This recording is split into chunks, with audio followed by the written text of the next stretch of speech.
It might be hard to think about your economic future in the midst of a pandemic, but decisions are being made in the coming weeks that could have an enormous impact. The trouble is, it involves the word superannuation, and already I know that half of you are vaguing out and drifting off to watch cat videos on YouTube rather than pay attention. Can I please ask for your attention?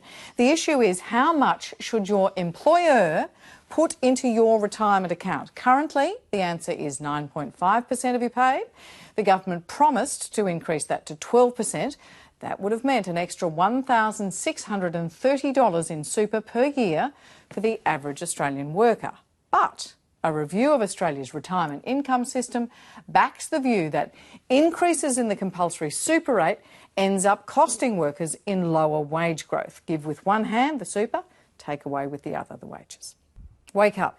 It's not just the government that's changed its view on the wisdom of boosting retirement savings. Right-wing ideologues have long been opposed, but suddenly find themselves joined by social service advocates and traditionally non-partisan economists like the esteemed Saul Eslake.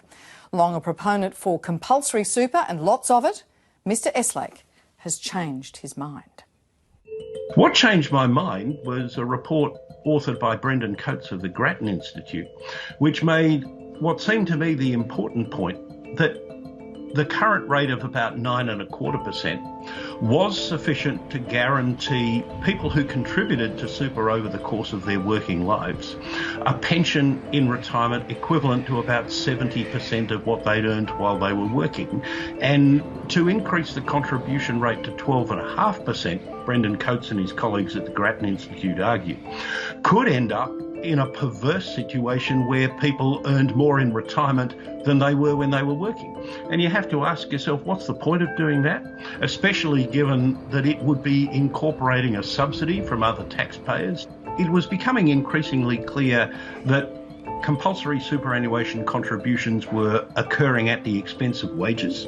That is, that wages went up by less than they would have done if there hadn't been the compulsory superannuation contributions. And of course, that was the very idea behind compulsory super when it was first proposed by Bill Kelty as Secretary of the ACTU in the late 1980s, that it was meant to be part of a trade-off with the government and employers to dampen down what back then was seen as a dangerously high rate of wage inflation.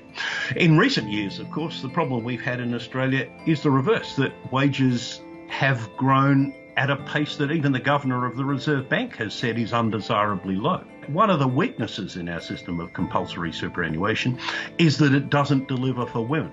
But women typically retire with significantly lower retirement income savings than men. So that's a significant problem. But raising the compulsory superannuation contribution rate for everyone isn't going to solve that problem. We need another way of solving that. So I came to the view that what I had previously thought about compulsory superannuation was wrong.